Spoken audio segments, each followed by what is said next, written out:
introduce our guest for the morning, but also the subject matter. It's also very important for all of us to be on the same page as it is. So I'll quickly be introducing our guest for the morning. I already have here lawyer Austin Bracco Powers. Good morning to you. Ask Bracco Powers. That's his foremost TikTok account where he gets to share lessons on the law, etc. So that's good for public service. How are you? I'm doing well. You're looking good. You're looking Thank good. you, I'm late you. Great. And then Dr. Ramsey Inusa is Director of Political Research, United Party. He's also a medical practitioner. That's it? Yes. Fantastic, by profession. He's lived in China for some couple of years as well. So he speaks Mandarin. Mandarin. Xie. Ni Ni hao. hao. 早上好。你好吗? 你怎么样? It's okay. How are you? How are you? I'm doing well, Roland. How are you Great. doing? I'm well. We'll be joined by lawyer Abbas Nuruddin. He's the CEO for the social. I'll get to have that and then share with you as well. So he will be joining us. He's also with the Social Investment Fund as the chief executive. But we're discussing the fallout from that investigation led by the Honorable Tutobi Kwache.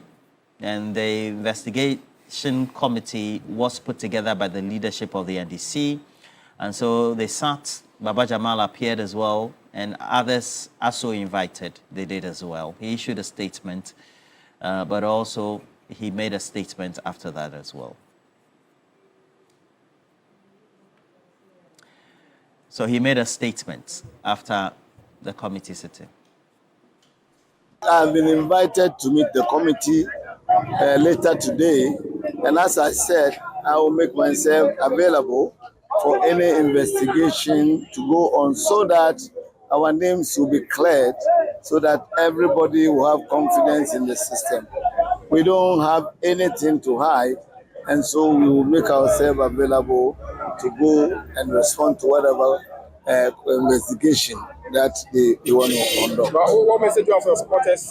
No, I will ask my supporters to stay calm. You have seen the crowd here who have come to show solidarity. I am grateful to them. But everybody should stay calm, because let's allow the processes to go on and let the party do what it's supposed to do. It appears an independent candidate is taking advantage of what is happening. I was in the constituency and I've seen that he's seriously campaigning. Are you not worried about what's happening now? No, I don't want to comment on him. Let me finish my battle and then I'll come to him. You are sure you are coming out clean and victorious? As I've said, I have not done anything wrong, and for that matter, I am sure I have earned a genuine victory, and for that matter, I will be allowed to go. You didn't buy the TV. You didn't share the TV. We are told it's your friends that share the TV. Can you confirm that? I also heard it after even the election that I heard these things. I also heard it later that some TVs were shared. And now, do you now know the problem I have? Now, a lot of people, because I think they didn't share for everybody. Now, everybody is coming to my office here asking for TV, and now I don't have TV. You understand? They are all now coming here, everybody wants TV, and I don't have TV because I have not shared. Those who dealt with it, I don't know. Actually, do you know that the people they are talking about, I don't even know, I've not seen them. I've heard the names. I know the name, but I've not even seen them. Okay, so that's Baba Jamal right there. Abbas Nuruddin, CEO of the Social Investment Fund, he's here. Good morning to you.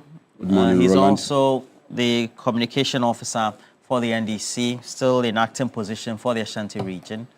And good morning to you. Good morning, Roland. It's been a while. Yes, it's been a while. Good to see you. Good to see you too. And you've been monitoring. Yeah, I have. The committee has sat. This is the outcome. He had generally an overview of the sitting. And of course, as an experienced lawyer and somebody who has contested several elections, Baba Jamal knows his stuff. So he also responds accordingly. But generally, the subject matter of monetization of our politics, apart from this instant case, the Office of the Special Prosecutor has even roped in the week before convened event of the MPP primaries as well. You're an experienced young politician as well. How do you deal with such matters? Well, Roland, I would say good morning to my co-panelists and viewers out there.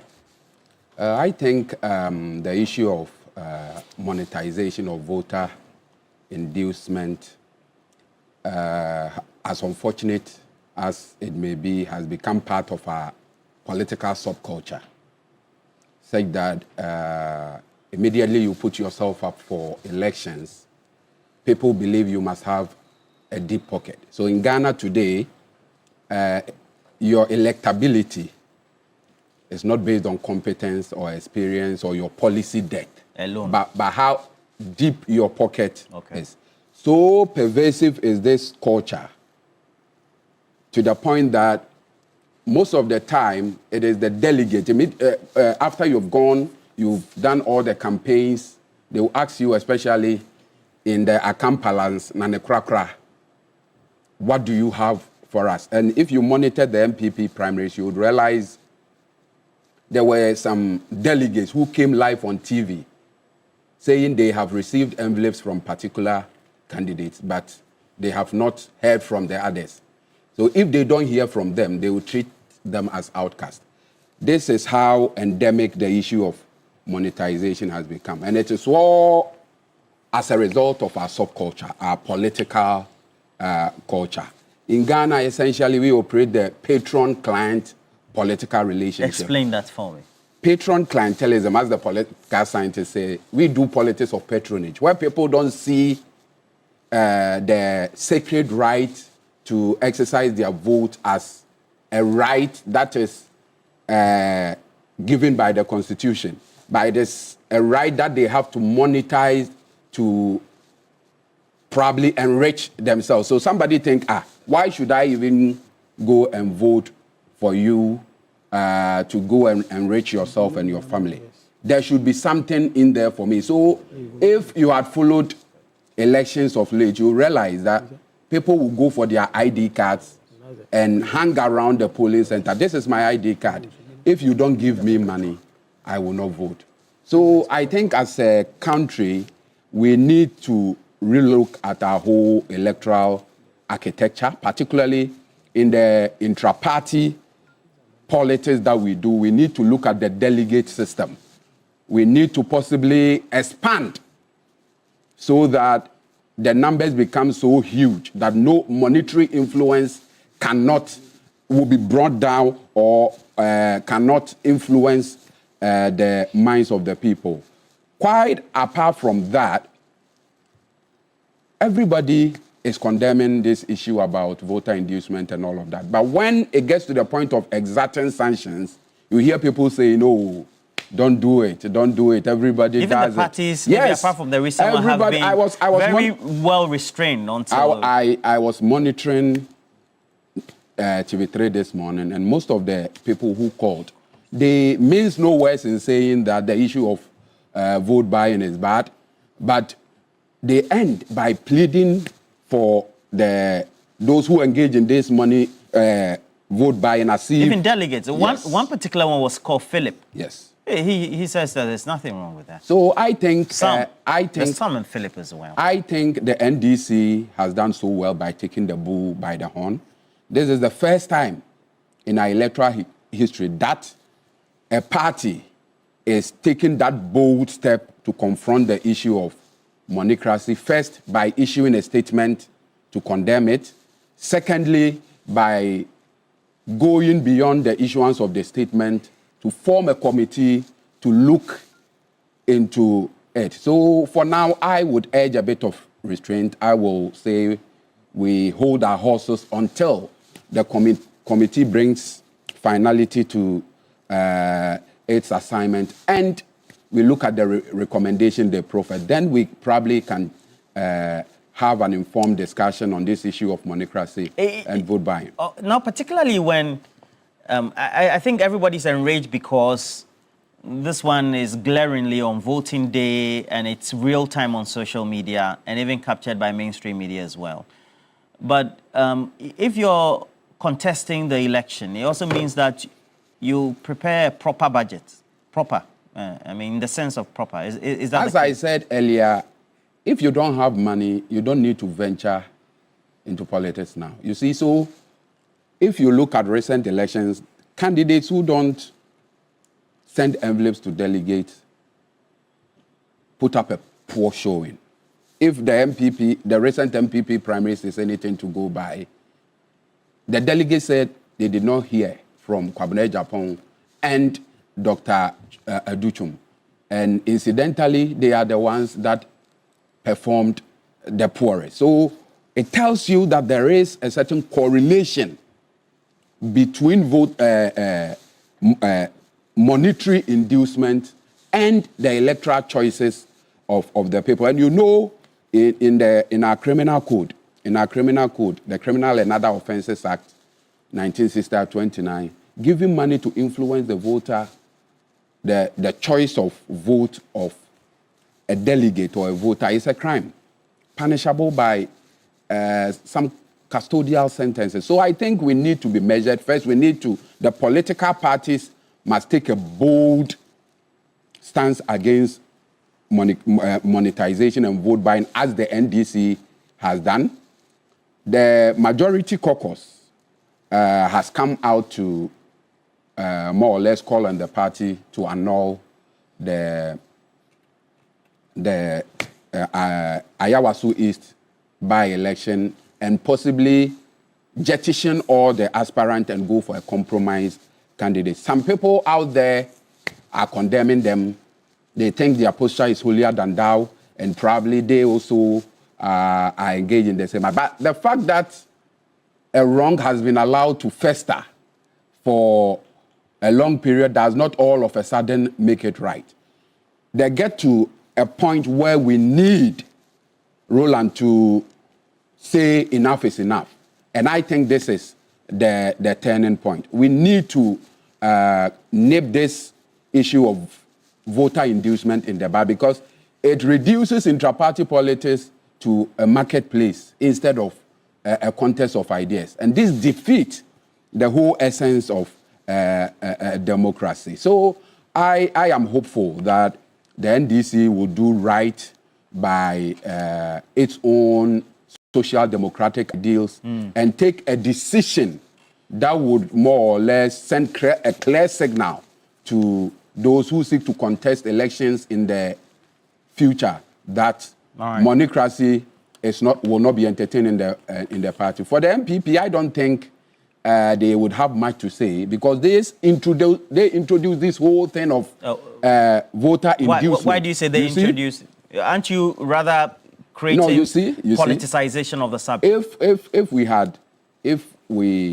have followed the electoral history of Ghana in the recent past, you realize that monocracy, pure monocracy, started under the Kufuor era, especially when Nana Addo Dankwa Akufo-Addo and Alan Kyerematen contested for flag bearership in Legon.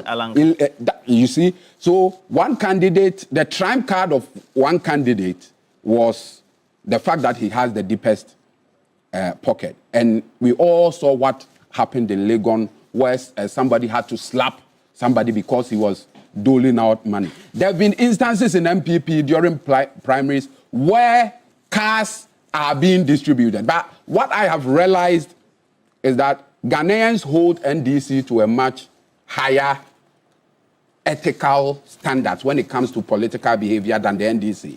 That is why what happened, they hold the NDC in higher political standards than the MPP. That is why what has happened in Yawaso has generated so much public outrage. Yes, because in the just ended MPP presidential primaries, one candidate, which is confirmed, he said while going round, he gave every delegate 400 Ghana cedis. On election day, he gave 700 Ghana cedis. If you multiply 1,100 by 200,000, it comes to more than 200 million Ghana cedis, equivalent to about $19 million.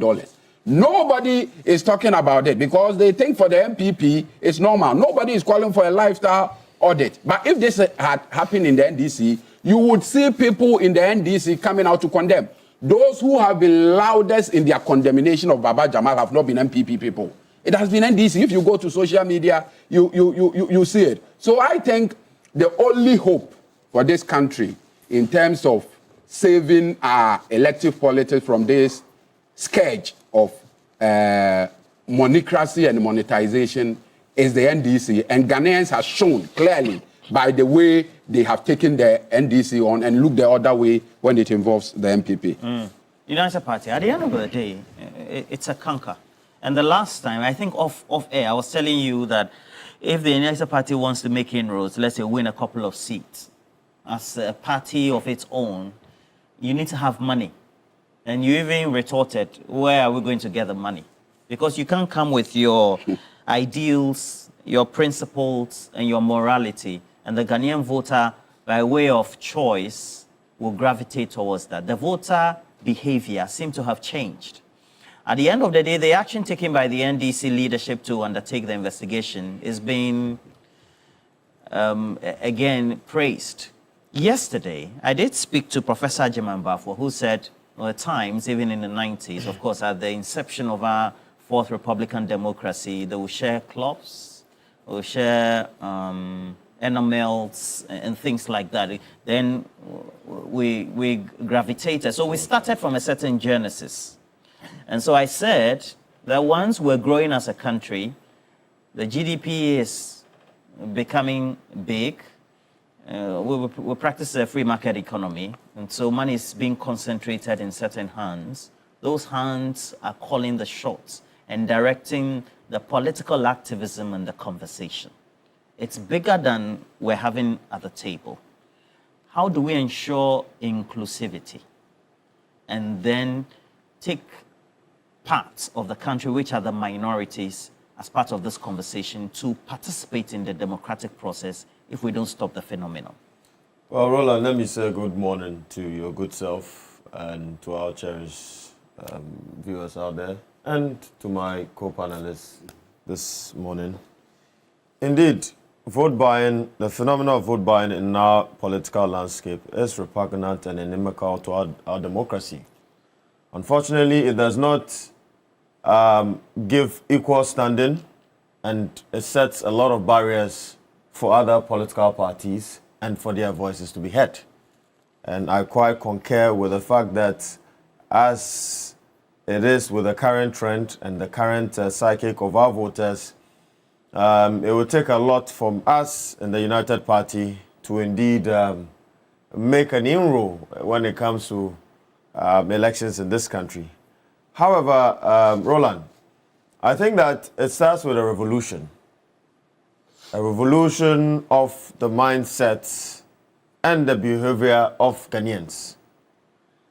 We as United Party, if you look at our great transformational plan, one of the classes in there was to propagate an attitudinal and behavioral change in the people. And as we have been active in the political landscape, we keep on advocating. We are apostles of change, that we need to change. You see, vote buying is a short-term benefit for both the politicians and the delegates when it comes to elections. But the long term, it has a ramification on our national debt and indeed our development as a country. And the people are seeing it. The whole psychology behind taking money from certain politicians to vote for them is that, and this is the logic of the grassroots people, that, well, when I vote for him and he comes into office and I call him, he will not answer my call. Right? If I need any support from him, or maybe he will not stick to his promises to ensure that the needed development that we need in our community is achieved. And so therefore, I am taking my cut up front. That is the whole rationale behind vote buying and inducement of delegates. That is the whole rationale behind that. But I think that as a political party as we are, we would continue to advocate for stronger and strengthened institutions as far as elections are concerned. The Electoral Commission, again, I'm calling on to them because it has been a lame duck in our Fourth Republic. The Electoral Commission should have been the one to crack the whip. The police is scared to crack the whip because they feel that a certain political hand is involved, and therefore they are careful because somebody wants to get a recommendation to a certain college and go and add on to his accolades. Somebody wants to get promoted, or somebody is intending to be an IGP in the future. And so they are careful how they treat political matters as far as vote buying is concerned. And this is a system we're running with as a people. And I think that it is quite unfortunate, Roland, because as my brother Abbas intimated this morning, the political landscape in Ghana today has metamorphosed an election to an auction. It is no longer about who has the best ideas or who has the best policy or who is virtuous or who can deliver. It's about who has deep pockets. And that is why today in Parliament, some people who have been alleged to be involved in Galamsey are parliamentarians. Because we know that the process of Galamsey is quite huge. And definitely, if you have money from such illicit activity, you can be able to find your ways and maneuver and influence voters within your internal party elections and get into parliament and even the general elections. So, Roland, we're talking about strengthening of institutions. The Electoral Commission and indeed the laws of the Republic of Ghana. If you look at PNDC Law 284, the representation of the people's law, right? Section 33 and Section 34 is explicit on issues of vote buying and voter inducement. So I believe that the laws are there, but who is there to enforce it? It's a matter of enforcement. Who is there to enforce it? Today we claim we are a religious nation. But where is our religion? Where is our morality? Where is our conscience when it comes to matters like that? And we expect that these politicians that we take money from them, we expect a lot from them in terms of development. Who is going to spend 1,100 in inducing voters at their internal primary levels, and then when he gets into office, is not going to make a return on that investment? Who is not going to do that?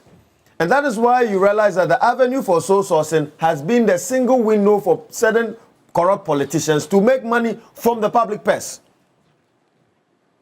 And that is why I'm calling on this government to ensure that that avenue of single sourcing should be a thing of the past. The previous regime promised us that the era of single sourcing is over. But we saw it under their regime that they used that window to enrich themselves and their family members. We do not want to see this regime propagate such. And I must say this, Roland, that if the NDC succeeds in bringing justice to this Ayawase East election, the NDC would be the most attractive political party in our fourth Republican dispensation. Ramsey, what is succeeding for you? Roland, the evidence that is available, be it on social media, right, against all these contestants are there. The party has set a committee to investigate, upholding to the principle of natural justice, which is per their right for them to be heard, right? You cannot only have one side of the story. You have to listen to both sides. That, I believe, has been satisfied. Now, the party would have to look at the evidence and the merits and the response and crack the whip. We know, and I don't want to sit here and make certain conjectures, but it was evident. And I had videos that were sent to me by certain people who observed the election, that indeed this candidate paid this amount and that candidate paid this amount. So the NDC would succeed in the eyes of Ghanaians if they crack the whip and ensure that there is some form of discipline in this matter. That is what I mean by success. And they would be, indeed, if they are able to achieve this, the NDC would be a more attractive political party in our fourth Republican dispensation. So there should be discipline, there should be, what? Is it annulling of the election? Of course, annulling the election, disqualifying the contestant. This election? Of course. Roland, why not? All right, we've been joined also by Professor Smart Sapong. He's Director, Innovation and Research, the Kumasi Technical University, and we also know that he's a known pollster researcher as well. Good morning to you, Smart Sapong. Good morning, Roland. Okay. I've already mentioned your title, GTech approved, Professor, so no problem. So if I call you...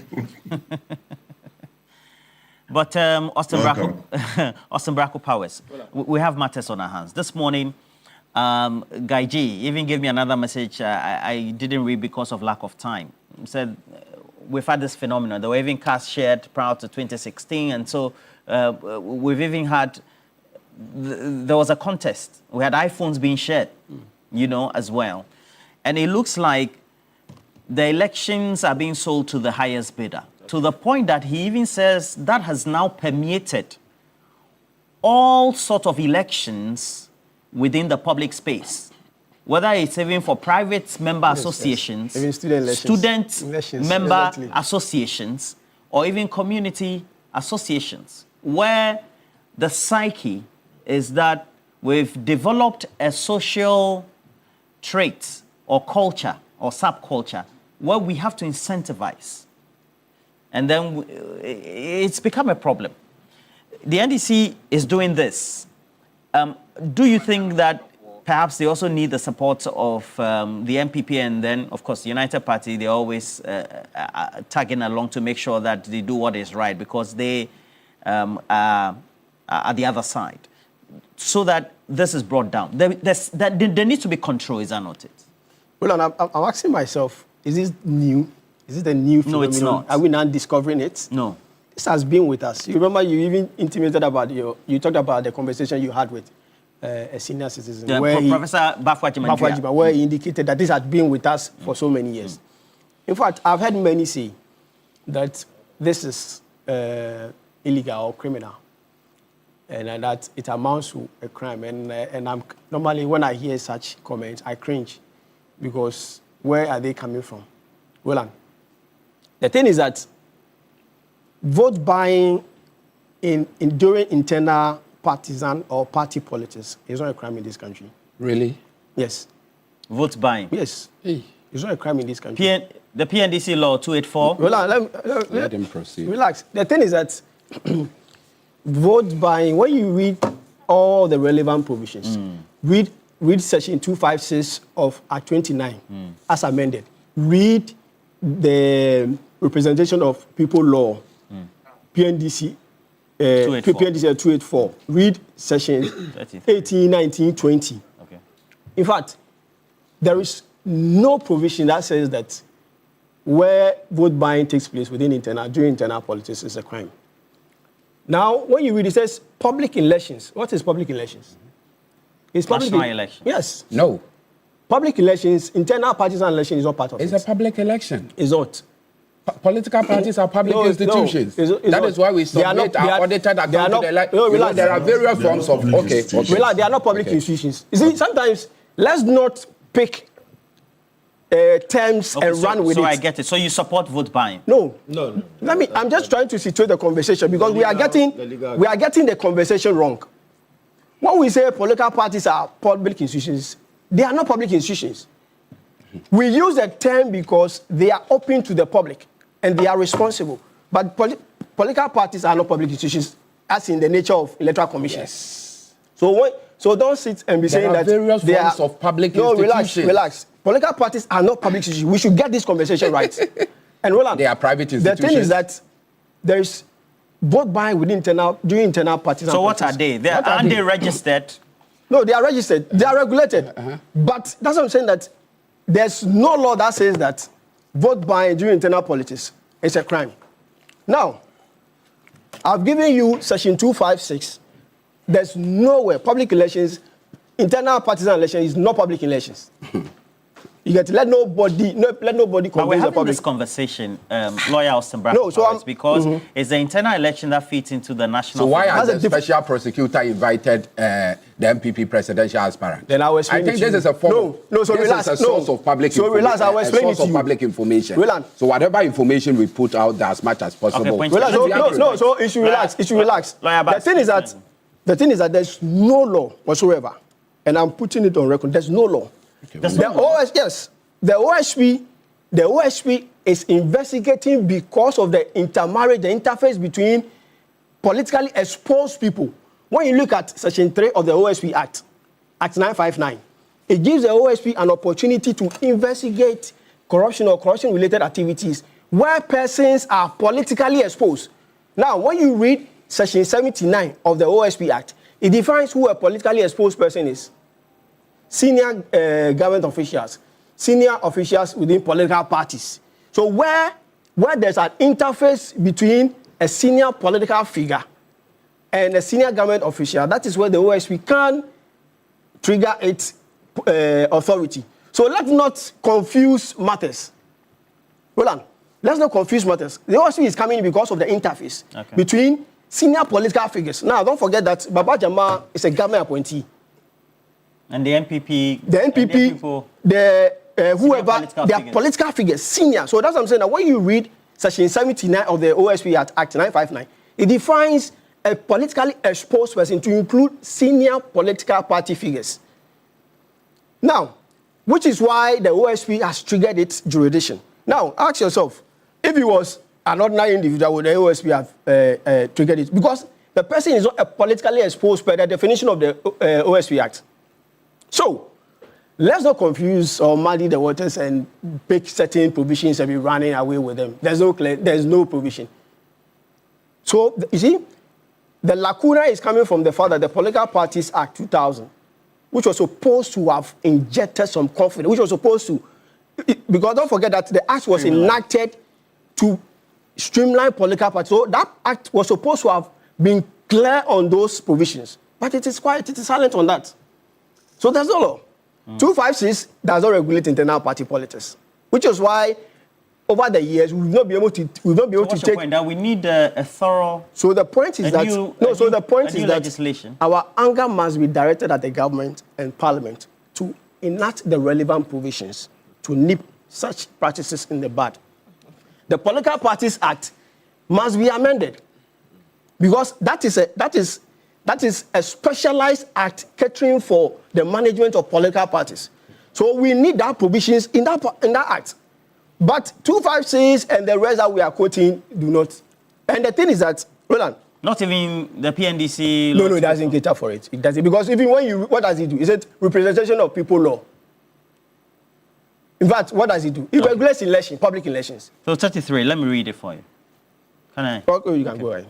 Since you are giving us the angle, yes. You the lawyers would take. So it says a person commits the offense of bribery if that person directly or acting through another person gives money or obtains an office for a vote in order to induce the voter to vote or refrain from voting or corruptly does an act on account of a voter having voted or refrain from voting or makes a gift or provides something of value to a voter to induce the voter to vote in a certain way or to obtain the election of a candidate, or if that person advances or pays money or causes money to be paid to or for the use of a person with the intent that the money or part of it shall be expended in bribery at an election, or knowingly pays money or causes money to be paid to a person in discharge or repayment of money wholly or in part expended in bribery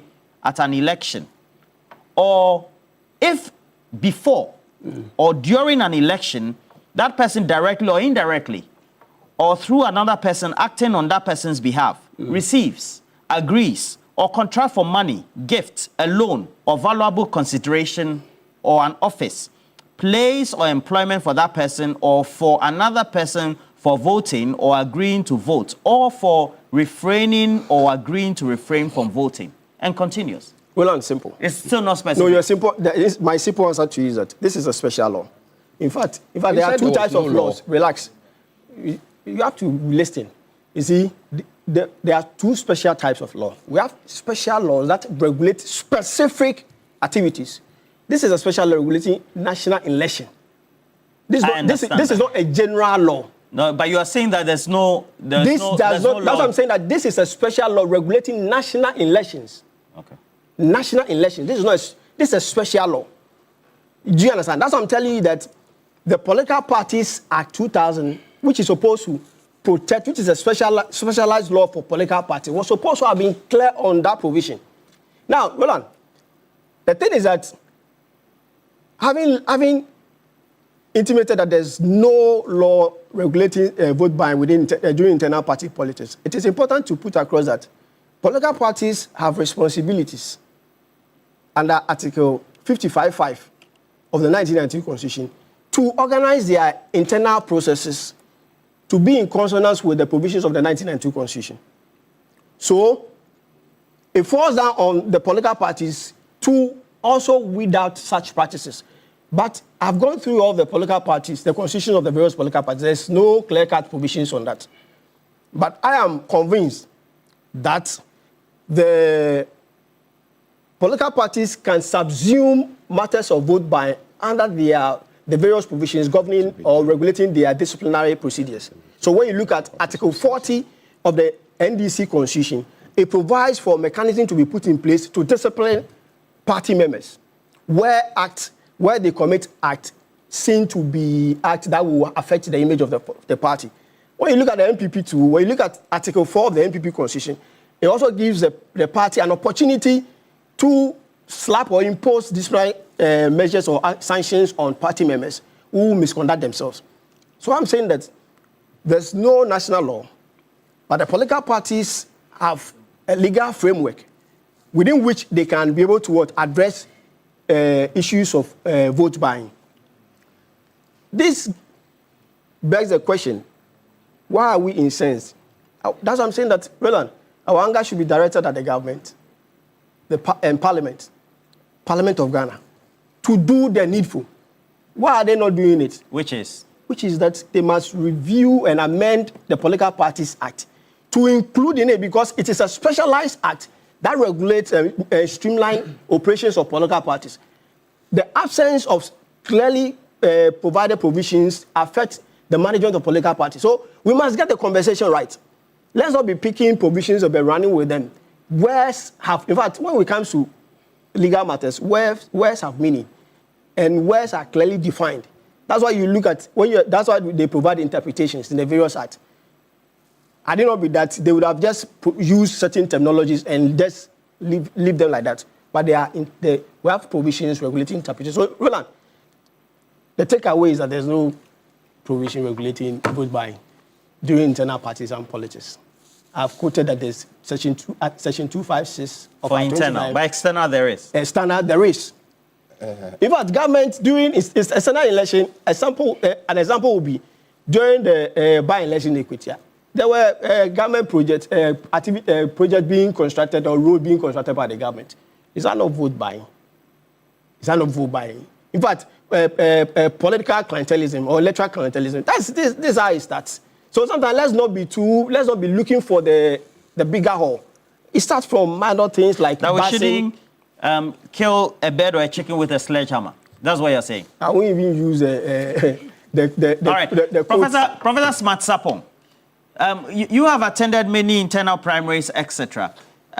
We had an argument about whether the political parties, by way of their formation and then incorporation, so to speak, should subsume the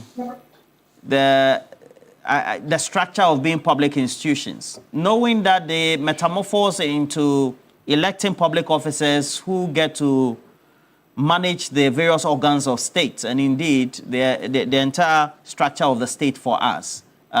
Is that not impliedly something that the political parties, per your experience, that are undertaking, whether it's internal or external, need to do to nib in the bud the bribing? I mean, clearly, inducement, vote buying. Right. So good morning to your team in studio and then to our cherished viewers across the globe. So the matter has become worthy of discussion this morning, maybe because of the gravamen of what we saw. But, I mean, all members on the panel this morning have agreed that it is an act that has been with us for quite some time. I think going forward, the level of things suggest that we have to find a way. And I will go with Lawyer Powers that the law, the legal framework should be our first step. Parliament should do the needful. Political parties should do the needful. Look at how to specifically address this issue that is assuming an intolerable proportion, clearly stating it and mentioning the various forms, because we've seen it way back, so we know the various forms in which it comes. Let's specify them so that at the existence of such clarity, anybody that falls foul can clearly be subjected to the punishment prescribed for that act thereon. So I am seeing this current situation as a turning point, a lesson learned.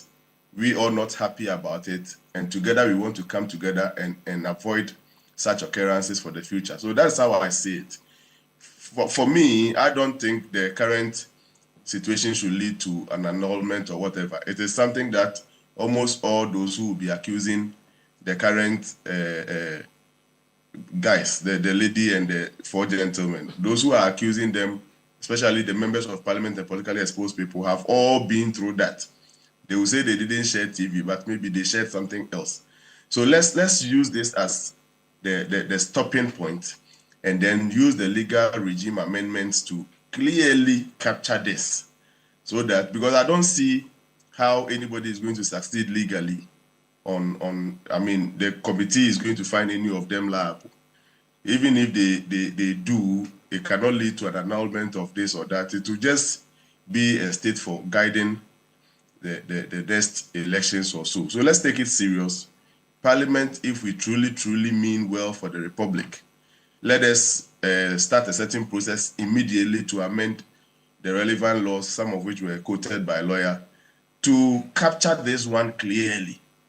Because before an event is named an offense, the offense must be specified and its punishment thereon specified before the committal of that offense. Such does not exist. And the interlinkage between private entities like political parties and the state and all those things are places that anybody who is charged of bribery at this level, and see the people involved, Abajama, a senior lawyer who knows how to go around it, the Hajia, well-learned, and all the people who have been accused. I'm not sure there will be any need for a long talk on this. Let us use this as the last event, and then call on the parliament and those who can amend their party laws to clearly, because now nobody likes it. The NDC, see the way the General Secretary wrote it, it means even them at the party level as leaders are unhappy about it. You see, but I mean, it is something that is done already. This one should be let go. But the committee should base on this to set down strong stopgaps so that it doesn't happen again. And Parliament will help us on the national front, specifically fine-tuning the current laws to deter people from doing it. As for the act of giving, I would urge politicians, sometimes they are not smart at all. You visit the people, don't you? When you want their vote, you go to them. When you go to them and you visit Mr. A, he's a delegate. You are going to solicit for his vote, and you find him in a need that you can help. Help him there, right there in his house. Help him there. Where from this convention of opulence, you converge somewhere and you have their names written, and when you saw some of the MPP one, the aspirants have their pictures at the back of the envelope and all those things, that is a convergence of opulence. It's not good. You went to the person's house, he doesn't have TV, he complains to you that, oh, honorable, in the evening my kids wander around, if I can get some small TV, and you have TV. Give it to the person there and then. Why do you organize it on election day? And no wonder it will be called an inducement. When you meet the need, solve it there and then. Don't bring it to a party like that. Prof, since you tend to interface with, because you pick samples and you interact with them, whether it's directly or indirectly, there's a matter of the narrative about the human behavior. Do you think that we are all incensed because something that was done in the closet has now become a public spectacle, which in real time is being shown, and knowing how the internet is going to stay forever? Because, I mean, people have shared more pricier gifts. They've shared pricier gifts than this. Because NASCO, for example, the highest thing is NASCO. It's 1,000 something. It's not really, But at the end of the day, it's because it's been shown publicly. And as a result of that, we all seem to be clamoring around the table to say that, this is bad. Do you Yeah. think So- that is because of that? That is the whole thing. In fact, it will be very weird for a politician seeking the vote of people to go to them, find them in some critical situation, and would decide not to help. Just share your message and then leave. Even the Bible doesn't support that. In James chapter 2, verse 15 and 16, the Bible asks a question, and it's a very intriguing question. It says that if you go see somebody hungry or naked and needs clothing and needs those physical needs, and you just tell the person, peace be unto you, be warm, be fed, just make those pronouncements and leave.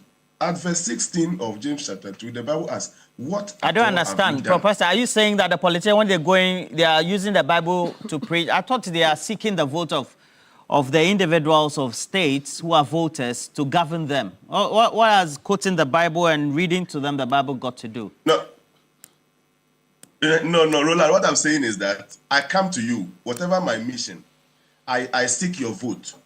So, for example, when you go to an unrepentant person, somebody in need, you want to give him comfort and all those things. The Bible says that if you go and use your words to do comfort and you don't support his physical need, if you don't do anything about the hunger, if you just return without providing some cover to his or her nakedness, the Bible says it's a faith that did not act. Faith without act or action is dead, something like that. So It's dead. If politician truly seeks to help and respond to the needs of their supporters or delegates, kindly do that at the instant of the event. Don't organize it and say, come and take this before you go and vote. That one will be, whether you do it undercover or you do it in such opulence as we've been seeing, or both wouldn't be good. What it means is that you are trying to create a scene to induce the votes, and that is where the conversation all starts. But if they have done it quietly somewhere, even days before the election day,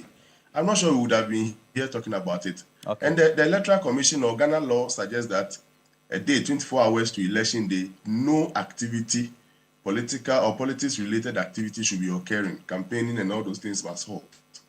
Why is it that they rather abuse that and do it sometimes on election day itself? Can't people do all those things before the people come out to vote? I think it is time we use our laws, Okay. and it is the only place we can get proper results. Amend our laws to address that critically, and then anybody that falls fouls will be dealt with by that same law. Abbas, what do you think could be done? Immaterial to the outcome of what the committee report will be or recommendation, that will serve as a disincentive, beginning the process, ultimately culminating in amendments of maybe existing law, even maybe enacting a new one to be able to stop or curb this? Thank you very much. But before I answer that question, let me set some records straight. Roland, you know, platforms like this are platforms for public information. People listen to us, and sometimes they take whatever we say sacrosanct. So it is important whatever we come here to say is anchored on truth and nothing but the truth, especially when it relates to law. My brother Powers made a bold statement that vote buying in Ghana is not a crime. And is Braco a lawyer? Is Yes, a lawyer? he Okay. says internal elections. But no, you see, but there is an express description of corruption of a public officer in the Criminals and Other Offences Act. If you read section 239, so I want to deal with whether the issue of vote buying is a crime. Of Act 29. Yes. Section 239, corruption of and by a public officer or a juror. Listen, a public officer or a juror commits corruption or willful oppression or extortion in the respect of the duties of office commits a misdemeanor.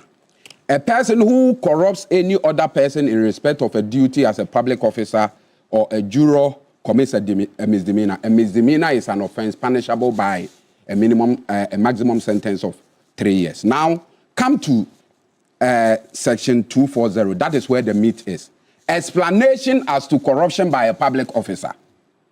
A public officer, juror, or a voter, listen, a voter, commits corruption in respect of the duties of office or the vote if the public officer, juror, or voter directly or indirectly agrees or offers to permit the conduct of that person as a public officer, juror, or voter to be influenced by a gift, promise, prospect of valuable consideration to be received by that person or by any other person from any other person. So there is no iota of doubt that vote buying is a crime under our criminal code. Now the other issue is whether political parties are public institutions. That is why I asked whether. Okay, so you are connecting that to the. That is why I asked whether Brackmore is a lawyer, because the Supreme Court has made a declaration on this in the case of Yebi versus Avalifo, in which, and let me give you a brief fact of that case. It was a case where branch executives felt somebody who was an ordinary member of a party felt that the party executive, Avalifo, had acted in ways that infringed on his rights. So he decided to go to court to have his rights vindicated. And the argument of, or the contention of the defense counsel was that political parties are private institutions, and therefore issues that happen within political circles are non-justiciable. This is the Supreme Court speaking in the case of Yebi versus Avalifo. The Supreme Court held that political parties, though privately formed associations, perform public functions and are therefore public institutions for constitutional purposes. You see, what Bracco Powers is failing to understand is that there are various forms of public institutions. Like there are constitutional bodies, like SHRAJ, like NCC, like the other. They are creatures of the Constitution. They are public institutions. And there are creatures of statute, like YOCO, like the Office of OSP, and even within the government sector, or within the classification of SOE, state-owned enterprises. For instance, Social Investment Fund is a public institution, but we operate under the Companies Act. We operate like an NGO. But there are other institutions that are backed by an act of parliament. It doesn't make them less of a public institution. So I think those of us young lawyers should be humble enough to learn, especially when but it's a position he holds, no, saying that it is not about holding. You see, if he has said that it is a personal opinion, I'm coming. If he has said that it's a personal, all of us are here. So what he did say that in the description and interpretation of how political parties are structured, they are not public institutions in that sense. You see, of course, you use the case of the Supreme Court is the only body. And then he buttressed that point by saying that there's no known existing provision or law that does dictate how internal party elections are conducted. You see? As a result of that, the conclusion cannot be made. He made 2 points that have been shot down as clearly not grounded in law. Vote buying per Section 329 and 240 of Act 29 are criminal offenses classified as misdemeanors. And public institutions, per the case of Yebi versus Avalifo, by the Supreme Court, has pronounced that political parties are public institutions, maybe not on the same level as maybe the EC or YOCO, but they are public institutions in their own right. There are serious legal consequences flowing from that particular interpretation by the Supreme Court. It means that the laws of Ghana, the laws applicable to public institutions, are applicable to political parties too. So to say there is, and even the NDC law 284 expressly criminalizes public elections. Public elections expressly criminalizes. So the argument we've had here is that whether the internal elections of the parties if he has expressed that as a public a personal opinion, I would not have any problem. Well, that's what he's here to do. But you said there is no law. When it is clearly stated in Act 29. He said political parties are not public institutions. When the Supreme Court has made that declaration, if he was not a lawyer, I wouldn't have bothered myself to go into the archive to dig all of this out. But there are first-year constitutional law students watching us. They may be misinformed by some of the things he has said. It is important that when we come to platforms like this, we are measured in our commentary, especially when it relates to law. Thank you very much. Okay. Well, I think it's just running mouth. You get it. And you see, the thing is that when you read the Act 29, the provision, I'm surprised he didn't even listen to the wording. You know, sometimes when you read, you must let the words sink in. You know, he didn't sink in. Please cool down. Where you are going? Oh, no. I'm Let not. me bring you water. No, I'm saying that when he quoted and he read, then you say no, he must sink in. No, that's the law. You see, when you read, that's what I told you that. No, that's what I told you that. You're lawyers, so let's not. No. I'm not. I'm saying that when we read law, we let the words sink in. Then you ask yourself, you interrogate the words. When he read it, he was just running away. Then he went to quote Yebi and Avalifo. In fact, the thing is that he must go and read the case properly. No, you get it? No, when you were speaking, I was quiet. So you also have a variant view. No, I'm saying that, okay. Roland, and I'm saying that on authority, there's no law. Okay. The provision he quoted has no direct connection with what he's talking about. I'm saying that there's no law that criminalizes vote buying during internal party politics or process or contest. There's no law. If there is, why hasn't there been any action taken so far? Is it the first time we are noticing anything related to vote buying? If there is any law, that's what I'm saying, that the case he quoted has no direct connection. And as to whether or not, and he is saying that flowing from, he is drawing conclusion that based on the decision of the Supreme Court, then the political parties, please let's not. Then political parties can be elevated to the position of, that's not the argument. I'm saying that there is no law regulating or criminalizing vote buying during internal party politics. Simple. And you don't. And you don't think that the political parties acting by the way they are and how they are structured could be termed as public institutions? You don't also agree? No, I don't agree. So what would be the expected outcome now? Just quickly try to drill down to the Roland, to the recommendations of the committee. First and foremost, each of these accused persons deserve a fair hearing. Well, alleged to be involved in a criminal act, so they are accused. It's a criminal offense to buy votes. So they've been accused. Well, it's criminal to buy to it's induce. Criminal. How can a lawyer say it's criminal? Buying votes is not criminal. Why is it criminal? It's criminal. During internal politics. Anyway, so if it's national politics, fine. Well, this internal politics. I think that they deserve a fair hearing. The action taken by Jubilee House before even the committee was set undermines the principle of natural justice or the ultra partum. Because I think that Baba Jamal should have been called first for his side to be heard before even they recall him back. So you're on the side of Baba Jamal? I'm not on the side. I'm on the side of the law. Because that's what. No. I mean, Lawyer Bass and Lawyer Branko Powers will concur to what I'm saying. That you should not take any steps to adjudicate on a matter without hearing from the other side. Okay. Now, according to the principle of natural justice or the ultra partum. The statement mentions the code of conduct. Yeah. And by way of principle, as I have observed as a layman, usually you are interdicted if you're an accused of any action, act or omission. And then they allow the investigative process to be undertaken. And if you are involved of any blame, you come back. I think it's in that vein. Well, but it says recall.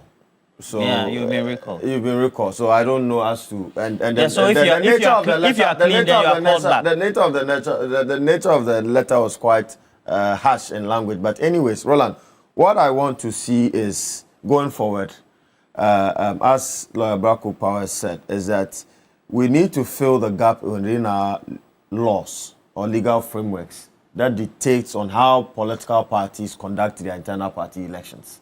It is very important.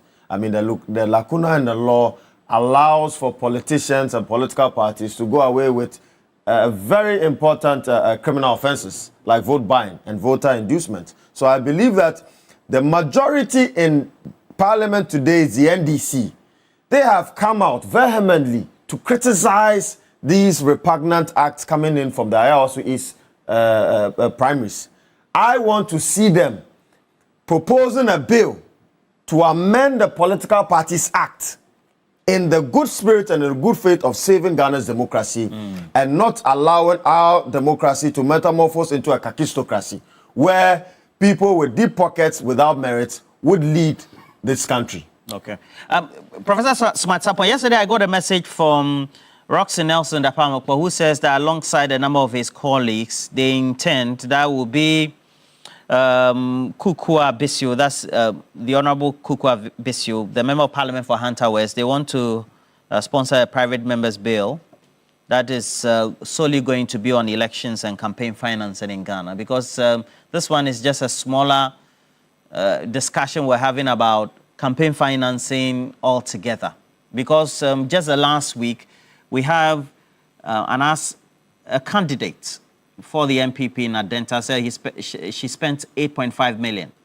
We've had a number of individuals say they spent 50 million. It depends on, you know. So do you think this is the right step? We need a bigger law or perhaps a newly enacted law on the subject? Perhaps that will compel the parties? Right. So the least constituency, not in terms of its population, but in terms of its electoral areas, is around 6, nearing 6 to 9, depending on the expansions that the EC makes during the election periods. And then the one with the biggest electoral area is around 30, 32. And that is where you come to Kwabre and those areas with the huge numbers. When you are running an election from the smallest one to the bigger one, at the last check, the primaries that were conducted before 2024 election, the average amount of money an aspirant needed to do a proper campaign, if you are serious, was about 12 million Ghana cedi, average. Some would do way above that. Some were doing a little around that. So 12 million. If Adenta says she spent 9 million or 8 million, then she was lucky. She spent a little below the average. People are spending. And you ask yourself, if we regularize ourselves very well, can't these amounts of money be used to rather develop the communities that we are in? So you have individuals getting rich during some times in the year, especially election year, and then the entire general population wallowing in poverty and going down when it comes to development. So it is time. It is time that we institute the laws to guide some of these processes. My take is that if you really want to win an election, build a relationship so that the relationship will carry you beyond the amount of money. But the politicians will leave the people. They don't build relationship. Then when it is time, they come in and the people demand, because we didn't see you struggling with us. So now pay us so that we can guarantee your go. If you go and we don't see you again, it is fine. We have taken our share. That must be taken away. And political parties must ensure that strangers, in quote, don't come in with money to come and disturb the constituency and then force the election to be commercialized. They should nurture people, and people who want to take leadership at the constituency level must be seen to be nurtured by the constituency themselves. Take active part in the process. You will already be known. And when it gets to the time, you will be elevated. The entire constituency will elevate you to come and lead them. Okay. So they should form those bridges to guide the process. And I think the law will come and fortify it more. Are you streaming from Kumasi now? Are you in Kumasi? Please. Okay, great. The interchange matter. The roads minister says that the exigencies of the time and what is available in the kitty, I mean, they have to do. They are not varying, but they want to do a 2-tier instead of a 4-tier. I know that. I think since the Kufu administration, Suame interchange has always been on the heart of the people of Ashanti. The project, ideally, was supposed to have been completed if we go by what the narratives were by the Kufu administration, I think by 2022 or 2024. So what's the sentiment or public opinion in Kumasi on this? Right, so the project should have been completed in 2024. But of course, the way we do our things as a people, we always overrun our project timelines. Currently, people who use that area have decided to use alternative routes, because if you try to use that area, especially at sometimes some hours of the day, you waste all your time around that area. In my view, if we do not have money to follow through the 4-tier, let us use the amount of money we have to complete the 2-tier and make that area more travel. Then when we make up the rest of the budget we need, we can continue. I'm not sure what the road minister said suggests that the design has been abandoned. The design is still intact. Half a loaf will always be better than none. The Accra road, if they had finished the Pokwasi area, if they had finished at least one part, movement over there would have been faster and more easier than trying to finish all the 10 lanes at a time, and it creates a lot of congestion for both oncoming and incoming vehicles. So what I'm saying is that I take solace in the fact that the road minister didn't say the design has been abandoned and a new design, which is a reduced form of the old design, is going to be implemented. He says that the old design is intact, but because of scarcity of funds, we are going to concentrate on a 2-tier, finish it, and then when we make budget available for the rest, we come. It will be in the interest of users of that road to perhaps welcome the idea, and the road minister must also carry through his words, finish that part. Yes, then those of us who use that road will have some ease, because currently people use as far back as Abbas knows the area very well. You have to go through Offensu Road before you cut into Kodie. Abbas, if you try to use the main, yes, lawyer Abbas knows that well. Area. Okay. Yeah. You have to use either the left wing. If I'm going to, for example, Akumadine, now it is better I go through Bechem and use the Bechem Akumadine road, because at Suame alone you might waste your entire time. So people use the outer wing. It makes their journey longer, but at least that is the remedy to the current situation. So, road minister, if your budget can satisfy the 2-tier, kindly carry on, do that for us. I'm taking solace in the fact that the design was not changed.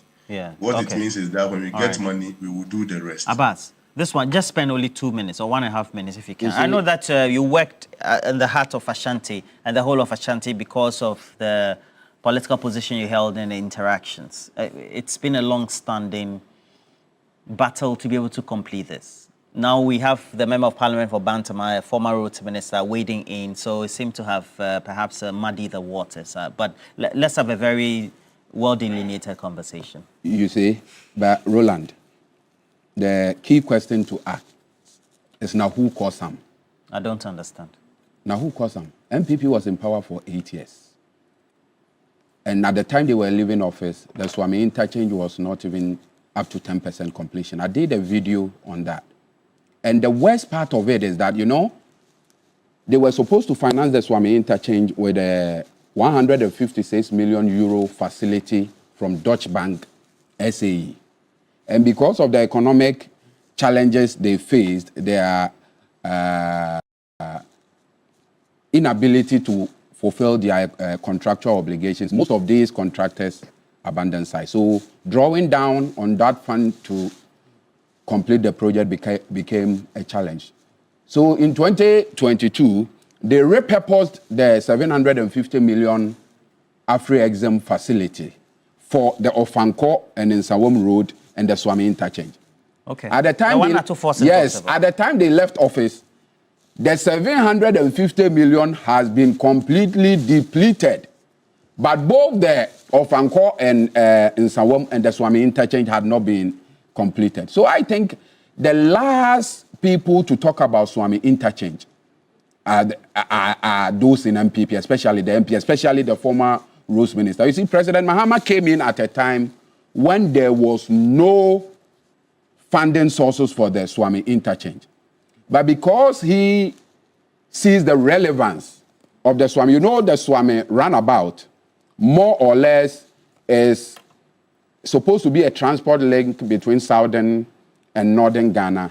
And at the sub-regional level, it is classified as the Trans-African Highway, the N10 highway, which is supposed to ensure the free flow of transit tracks from the sea to the Sahelian regions of Burkina and all of that. So it is a major road in Ghana and in the sub-region. So President Mahama has captured it, and you did not leave any money. President Mahama has found money to capture it under the says do the 40 or you don't do at all. You see, it has become very difficult to do the 4th under the current geographical and contractual circumstances. You know, MPP did not factor in the compensation to be paid even for the people along the road. So the compensation to be paid alone is almost the same as the contractual cost. So the government thinks this whole interchange is being done to ensure that vehicles moving up north will be able to move without any let or hindrance. There is a way to do it. That is the Kumasi outer ring road, where these heavy trucks coming from Accra will not come through Ejoso, Teg Junction, Angunaga Junction, Suame, Mekro. But when they get to Buankra, there is a certain town called Atia. They will use Atia Junction, get to Jabin, get to a place closer to Asnomason, Kantako Kasem. They get to Tano Dumase, they get to Ahojo, and they get to Denasi near Ofenso. They would circumvent the entire Kumasi township. And one of the major causes of traffic congestion in Kumasi is these heavy trucks coming from Burkina. So if you are able to take them out of the central business district, Kumasi will be free. President Mahama is spending additional 3 billion to do that express road. I think what the MPP need to do is to commend him. But of course they will not. Asanso Boachi is the same guy who came out to condemn the president for doing the expressway, which will shorten travel time in Kumasi. I don't understand. So clearly these people, they think if President Mahama is able to do the the Kumasi-Accra Express Highway, he is able to do the Suame interchange, he is able to do the Kumasi ring road, the Ashanti region that they call their political stronghold will not even be their political microfinance. So they are trying to create doubts in the minds of the people. But the people are very discerning and they have read through the smoke screen. They promised 5 interchanges in Accra. They couldn't do even one. The Suame that they tackled, they couldn't do up to 10%. President Mahama has shown commitment. I urge the people of Ashanti region to keep faith with him to be able to deliver this all-important infrastructure masterpiece, so that the good people of Ashanti will enjoy. Professor Smart Sapon have shown that they know their city very well. Yeah, just 2 minutes, if you can. You know, the Suame interchange is not an ordinary project. I don't understand. It's a generational investment, because a 40-year interchange is one that would reduce commuting time and even... will elapse generations. You get it. Okay. You know, don't forget that today we are having to deal with, even look at the N1. We are now fitting foot bridges when that could have been done. In fact, there are claims that it was actually part of the original design, but some people altered it. Well, if the issue has to do with funding, I think this government must try and secure the relevant funds to carry out this project. Reducing it from 4-tier to 2-tier will not help anybody, because today it will be convenient, but tomorrow we will pay the cost for it. In fact, today we will pay less to do the 2-tier, but tomorrow we'll pay more. Okay. Because the foundation, the question would that will the foundation be built in a manner that will accommodate 4-tier in the future? I'm saying that this government has shown that they want to do more projects. They should secure the relevant funds, continue with the 4-tier, and stop downscaling the project from 4-tier to 2-tier. It won't serve any purpose. That's why I'm saying that it will be convenient today, but tomorrow we'll pay more for that. The Minister hasn't said that the futuristic structural design will be changed. That's what I'm saying. The intent is there. That's why. But the project has been a white elephant for a long time. And he cited financial constraints. Don't you think we have financial constraints as a country? We should be able to organize, get the financial muscle to do it. Okay. 2 minutes, sir. Roland. Sir. I think that the Ashanti region is a strategic region, and for that matter, a very important corridor between the south and then the north and the Sahelian region. Listening to the former Minister for Roads and Highways, I'm surprised that he has the courage to come into the cameras to us to tell us about somebody trying to alter. At least they tried to alter. Did you complete it with the monies that you had? I don't understand. You mean he doesn't have the effrontery? Why should he? This is the same party that buried $97 million in a hole. Roland. Which hole? The National Cathedral. Okay. $97 million could have been used to complete this interchange. Just on a lighter note, for a party whose flag bearer has said one Ghana card is better than 1,000 interchanges. What business do they have complaining about interchanges not being done? That is just on the lighter Roland, $97 million and a hole, right? This is a party that promised the Ashanti region that they were going to complete the Buankra Inland Port. What is the situation about the Buankra Inland Port today? They promised that? Of course. What about the Crowford Market, which they promised they were going to complete and is still rotten for 16 years now? They've not been able to complete it.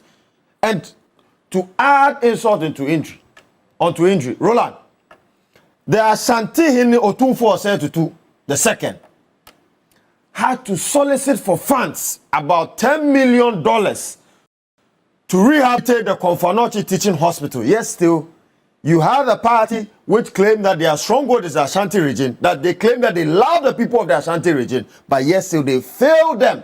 But Ashanti is their stronghold. That's what I'm saying, that of course it's their stronghold, but they failed to take developments to their doorstep. That is what I'm saying.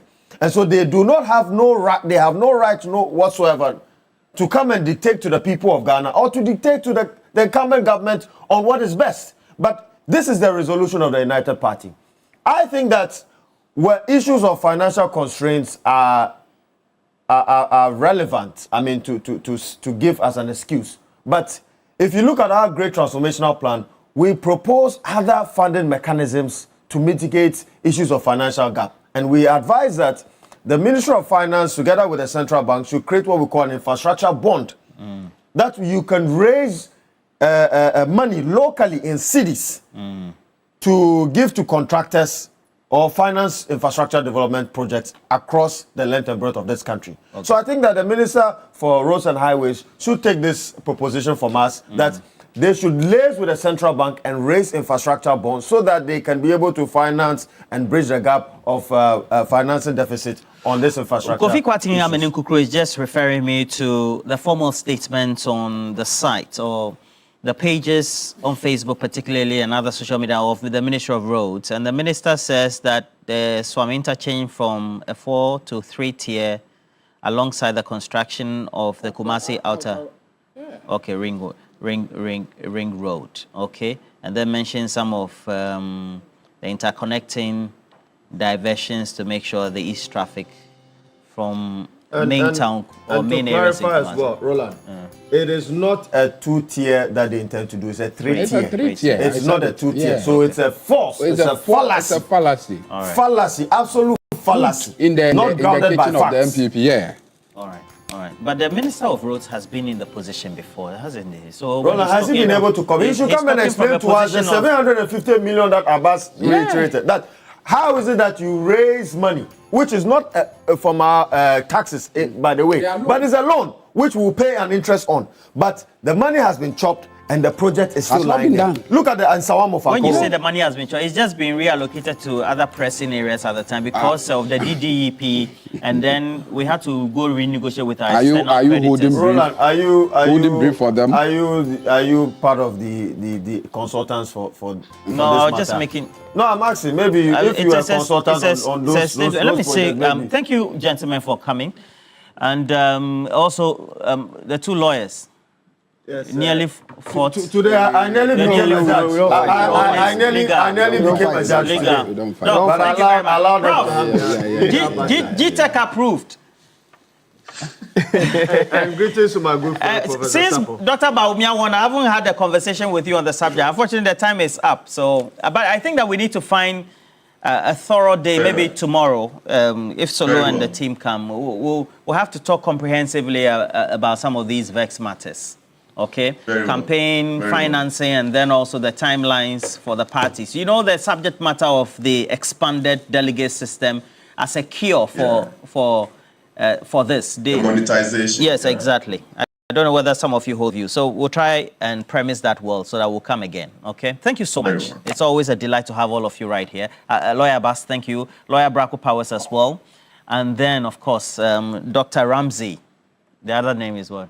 Inusa. Inusa Fuseni. No, Inusa. Okay. Thank you very much. Of the United Party. And we also have to tell you we have cash out. It goes with a short course.